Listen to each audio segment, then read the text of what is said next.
From opposition to NEET, taking a strong anti-Hindi imposition stance, to concerns over GST compensation and tax devolution, Tamil Nadu has repeatedly flagged what it sees as growing centralization of power. To understand what's really at stake in this federalism debate, I'm speaking to Professor A Kalaiyarasan, an economist who studies inequality, political economy, and fiscal federalism.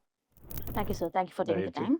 So let's start with the most pressing question first, right? Like the delimitation of constituency. So how do you think this will change the federalism in India? So, the delimitation is to do something to do with the delimitation is to do with political representation of the country. So, what is delimitation? Delimitation is essentially means that the population to be counted in allocating parliamentary seats is a question, and it was historically used, currently is being used by census which was conducted in 1971 census. This is a base with which the current representation is distributed across states for the parliament. So now that has to be revised is the question that the political parties are engaging with. Its due came as per the constitution every 25 years you need to revise the base. So it came into the question in 2003 and the government of India then made an amendment to freeze that this 1971 would continue to be the basis for representation of parliament seats in India. So now next 25 years is now due. So that is the question. So as per that logic, after 2021 census, ideally one should have gone. So of doing this representation. Again, the concern or the contentious issue now emerging from particularly southern state is, since you are going to adopt the new population census, then the distribution of the representation would vary. It would alter the current representation of the different states.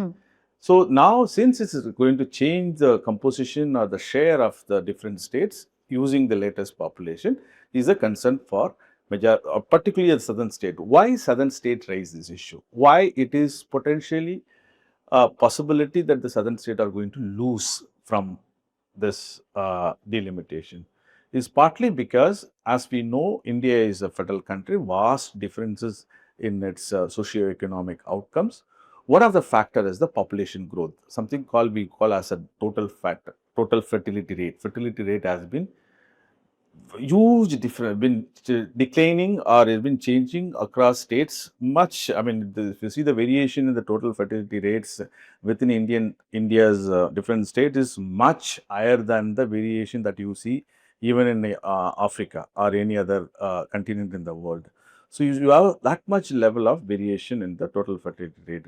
As a result, the southern states, has been, thanks to its early intervention in education, health, most of the indicators has controlled its population.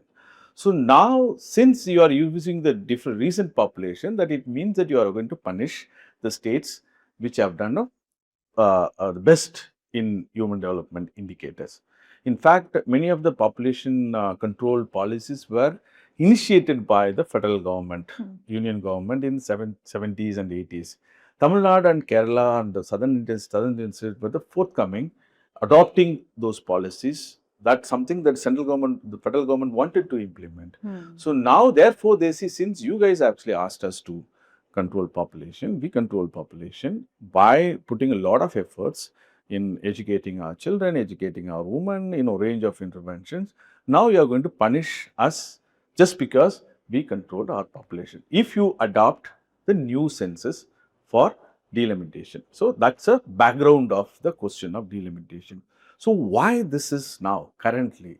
Since, as you know, now we see the bill is 131st amendment is going to be done tomorrow or potentially tomorrow or day after. We don't know when. I think it's going to be tomorrow. That's what we see in the media.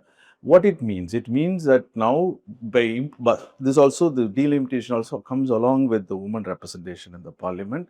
So many believe this has been women representation or reservation has been used as a facade to implement delimitation, which the government of India has been promising that we are not going to change the composition of the parliament members, and the southern states' anxiety of losing in the representation would not be happening.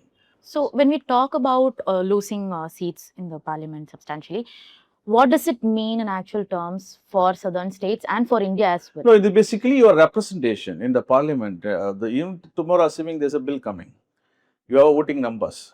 So obviously, you will not have enough numbers to muster numbers to in your either favor or the bill is something that you want to oppose. As simple as that. It is voting of your it is deficit in your voting. You're going to lose that, and that is going to use impact of anything to do with your political life or public policy or anything to do with your economic, political, and social aspect of life. So obviously, political representation matters. Political representation is a kind of referendum on your well-being. That well-being can be economic, well-being can be political, well-being can be social. So all of this is in a referendum, that sense. So the voting important. So every person has to have an equal vote. So in that sense, here we are not talking about the individual voting. Here we are talking about the group, the state as a right itself. So remember, India is also I mean, one can argue from the poorer states perspective, particularly in the outland perspective, because we have a more population per a member of parliament. Therefore, we want to reduce that burden of increasing this. It's a legitimate ground if you follow strictly one person, one vote. So, the government of India or the political parties have to find a balance between of the delicate balance between preserving that one person, one vote as a democratic aspiration and the federal character of the country. That is the tension now. So, that is, I think, it's required more consensus than the arbitrary way of implementing that. If I don't know whether that is being done, if at all is done, it has to build a consensus to preserve the federal character of the country. In Tamil Nadu, when we see so the Dravida Muneta Kazhagam, the party, and Chief Minister Stalin himself has been consistently talking about union government's overreach and especially about the concurrent list issue over concurrent list. So, what do you think states like Tamil Nadu or Kerala can do realistically to actually push back or find a way around it? No, I don't know. That's in the realm of politics. I would not comment much upon that. But is there any concern of the overreach of the union government with respect to policy? Yes, that's something we can discuss. As an economist, I can say, for instance, there's a policy space as the seventh schedule clearly defined. There is a list of subjects called union list. There is a list of subject where the union has a power to legislate and do things.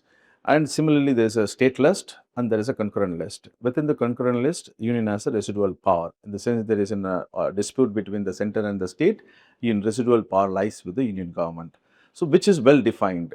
But when it comes to the schemes of policies, there are some policies which are legitimately state list, and where the union government actually intervening, or maybe even for the benevolent interest, even for the interest of larger goods, but still it is seen as a violation of the legitimate rights of the state. That is precisely the contention. One example, for instance, education is actually gone, it was in the state list, it went to concurrent list. In fact, the current committee by the Korean Joseph has asked that to bring back that education into the state subject, because you cannot have a policy, particularly social, education and health, as a one size fit all approach for all India, given the variation in the culture, language, variation in the even the capacity, state capacity in implementing. So I also must say here, as an economist, as if you think of who spends money on education and health, if a total quantum of government expenditure, almost 85% of the expenditure on education, on health, borne by the states. So why would then, when it is a responsibility of the states to put money on education and health, why would the state would like to have a union government intervention on ask how to they spend that money?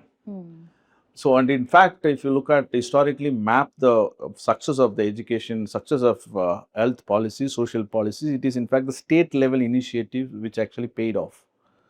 So, if you think of the national NRG, National Employment Guarantee Scheme, in fact, it was implemented in 79 in the late 70s in Maharashtra, which became the national policy. For instance, today the nutrition policy of the union government is actually largely borrowed from the Tamil Nadu experiments. Take it a midday meals, or take a PDS, or take a food security. Most of this is actually coming from. And even if you take the Swachh Bharat, which is largely taken from Himachal Pradesh, so states actually have been in the forefront in implementing social policies and also burned the most of the expenditure. Therefore, they have a legitimate ground to believe that why the center or the union government intervenes in the domain which is the legitimate preserve of the states. Okay. So when we talk about state-center relationship, we can't, forget that this has been a constant dynamic for a long time, for a very long time, for multiple years. That any party which comes to power thinks that they are going to be in power forever, and there is this out, overreach over, power. We have to amass power and everything. And on the other hand, the states keep fighting for it, be it DMK or ADMK when they are in power. So, do you think is this dynamic something mutually exclusive for them, or is there something substantive at play? No, obviously, see, every party have their own manifesto, they have their own ideology, they have their own interest. Obviously, they would actually push. If you happen to be a leader of a particular party, you would actually take a lead of the ideology or the things that you believe in. You would push through. That's what the most of the parties are doing. That is okay. That's actually democracy is all about. But the only question here is there is a constitutional norm which guides the text, which guides the how the country should function and what the division of labor, what the rules and checks and balances, that to be preserved.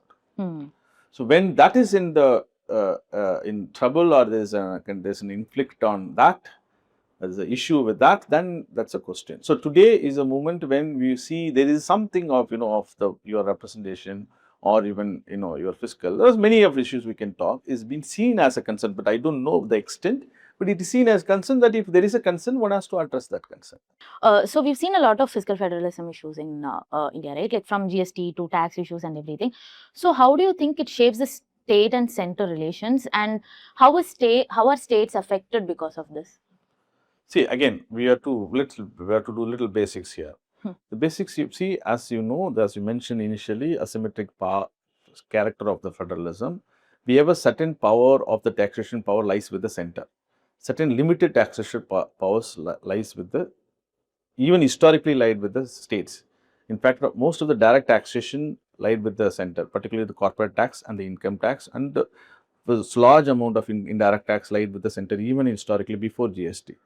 And the part of the indirect tax actually with the states. With the GST was considered as a grand bargaining, which in the sense state would concede of its taxation power on those indirect taxes. The center also would, the union also would concede its power on the taxation. We collectively call as a GST, goods and services tax on goods and services. So as a result, it's a great thing. It's a great federal bargain. But what happened was the decision power happened to be with the center because residual power, even what you call GST Council on which actually votes on rate at which the commodity to be taxed is decided in the GST Council. So there has been a concern among the states whether the GST Council reflects a federal character in it. That is one set of questions with the GST. But the larger fundamental question is, as I mentioned earlier, that the large taxation power, including the direct taxation, lies with the center, whereas the responsibility on the expenditure lies with the state. So this economics called as a vertical imbalance. When you have a taxation power larger, all direct taxation and the indirect large part of the indirect taxes in all your excise duties, all input, all of that actually lies with the center. So then definitely there is a vertical imbalance. So that is precisely the constitutional makers themselves thought about it, and they introduced a institution called Finance Commission, whose role is to identify the mechanism through which the balance has to be restored, which effectively means you need to transfer the resources collected by the center, which is called divisible pool, to the states. The body, the constitutional body which does the job is the Finance Commission. The Finance Commission every 5 years sits, travels across India and discusses with the state and central government, everybody, and discuss, okay, now you have this much expenditure burden, okay, we will take these concerns, and they for devise a formula under which the taxes collected by the center to be given to the states. So what is the recent Finance Commission has done, which is the 16th Finance Commission, which submitted its report in February first of along with the budget, which recommended 41% of the resources collected by the center as a tax to be given to the states. The states have been arguing, including Tamil Nadu, no, it's not 41% is not enough, you should increase 50%. That is one level of concern. The second level of concern for this by states on the fiscal transfer is the center have been for a long time, and federal government have been for a long time, using resources, taking resources which are not in the divisible pool. In the sense that you collect tax, but you don't keep it in the divisible pool which to be transferred, you keep away part of that from the divisible pool, which has been a concern, which is like a backside, you are taking money from the back route instead of openly telling that how much you are collecting, which is actually come via what is something called cess and surcharges, which roughly works out to be some 20% or 24% of the total revenue receipt of the government of India, which actually was seen as this is even an economist calling it is a stealing actually of the other way. So, which is not acceptable. Of course, there is a constitutional provision why this cess and the surcharges to be imposed for a specific condition, for an exceptional situation, COVID, some extraordinary condition, you need a special drive of tax collection, you compared to the usual tax collection rates. So, this is an cess, it's a tax on the tax. So, you do it at the exceptional situation. But here it's been a normalized, therefore, even the finance commission itself, successive finance commission themselves have been, I've mentioned that members have mentioned that this is, we should actually get rid of surcharge except of the exceptional situations. Otherwise, so this has been a concern. So, two level. One, the transfer that you are actually giving to the states is not enough. One. Second, the divisible pool which to be shared has been shrinking because you are actually taking resources outside of it. This is one level for the states as a whole of the every states. But there is a specific concern of the South Indian state. What are those specific concerns? It is not about the vertical imbalance between the center and the state. It is something also called how that resources to be transferred between the center and state is distributed among the states. What is the formula under which the 41% now, the 16th Finance Commission said that to be distributed to the state? What is the formula under which you distribute among the states? Do you use a population, just head count, and just give them based on their population count, or should we distribute the tax based on their contribution to the tax, or should we give them exception because they have exceptional situations, like if the bordering states they have a different responsibility, or if the area is big they have to manage more, therefore they need more resources, or if they have a more forest you need to preserve the forest, therefore you give them more. So, what is the basis under which the tax to be distributed among the states is the major concern. So, why that major concern? The formula typically the Finance Commission has been adopting for last 20 years is such that it favors the state which are actually poor.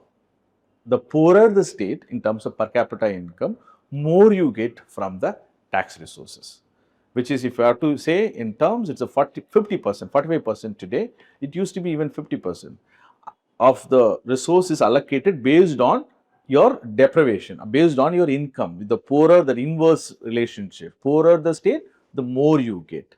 The second, again, the population criteria. Again, the poorer states also happen to be the most populated states. So, they also would, that also in addition to, as a result, the southern states share in the tax kitty has been declining for a long time, despite the fact that Tamil Nadu has been having a double-digit growth. Similarly with Karnataka, Kerala some extent has been growing better than the national average. Particularly of the southern states, growth rates has been above the average of the national average of the per capita income. As a result, their share has been continuously declining. So, which has been the concern? So, the concern here is not just between the center and the state, which is one important concern, or the way in which the center allocates the resources and the way in which actually retains the part of the resources. It is also the concern how the share to be distributed among the state. This is the major concern. So, what do you think can be a solution to this problem? No, the solution one can think of the immediate in nature, that there's something in our lifetime is there, and there's also solution which are longer. For example, I don't think one can expect that inequality to be arrested between the poorer and richer states immediately. That given our income disparity, say for instance, Tamil Nadu and or even take the Karnataka and BR, it is 6 times. In the sense, on average, the person in Karnataka earns 6 times more than the person who earns in Bihar. Something similar with Tamil Nadu. Of the compared to Tamil Nadu and UP, it is 3.5 times. So similar with even Western state, Western is also doing faster than the in the heartland. So this inequality has to be reduced over a period of time. That actually job lies with the governance of those states. So Tamil Nadu growth, of course, the federal government has a control over the macroeconomic policies of your currency or your monetary policy or your trade policy, all of that. But most of the growth aspects actually done by the states in the sense of building infrastructure, building specific incentives, attracting investment, all of the jobs, heavy lifting, nuts and bolts have been done by the states. So therefore, it is a state level leadership on those states to, think of building institutions such that they can actually deliver growth. So that growth can arrest inequality. That is too far, it's not in our life, in our control. But what at best one can do is to have a conversation. What is the ways in which these resources has to be shared? And there should be some kind of not conditionality is norm that you should utilize resources such that this actually brings the gap down. And also, have a, in India, consider even from the of the constitutional assembly makers, the thinking that India will have a cooperative federalism. In the sense, there will be more cooperation among the, not just between the state and center, also among the states, to have the dialogue that, okay, this resources have been transferred, this is the formula, but there's something is not sustainable for longer run, longer time. For instance, Tamil Nadu has been say 11% growth rate. It's a great, but 11% growth also requires of that level of infrastructure. If the money has been taken here as a transfer, it is not getting back, then how do you build your infrastructure? So, sir, how do you see the country, like in the next decade? How do you see federalism changing, or how do you see things impacting federalism or the fiscal relationships between the center and state? We also have the Justice Korean Committee's recommendations. In that context, I have a second question, which is that who is going to implement them, or how will they do it? It's a bigger question, right? Like, we have the recommendations, and who is going to take it up, or how will they do No, it? it's the end of the day, it lies with the political parties. They, one, their investment in our constitution, our federal character. If today it's seen as, if you ask a political scientist, they would say that today the nature of our governance is towards centralization. So that has to change. That has to change in this. There will be more articulation of this, of not only Tamil Nadu. If the other state picks it up, say of Kerala picks it up, or Bengal picks it up, other state picks it up. No, it is not about Tamil Nadu concern. The Korean report is not just about Tamil Nadu. It is about our constitution. It's about our preserving our federal character. All of them come together, and they make a claim that okay, there are structural issues to be resolved, not just politics.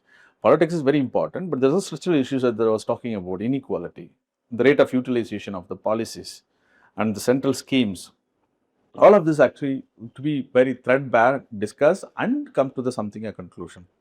Of course, again, it depends on the political will and the political motivation and the ideology, which actually better than me on why that actually doesn't take it the way it is. And one last question is that we always, or at least now, we see federalism as a political issue, right? Like you said, it's about political parties. It's just not about political parties, but about the public and the welfare and citizenship and everything. So why do you think that shift happened? Like, since when did we start seeing federalism So just as a there are political? two track to this question.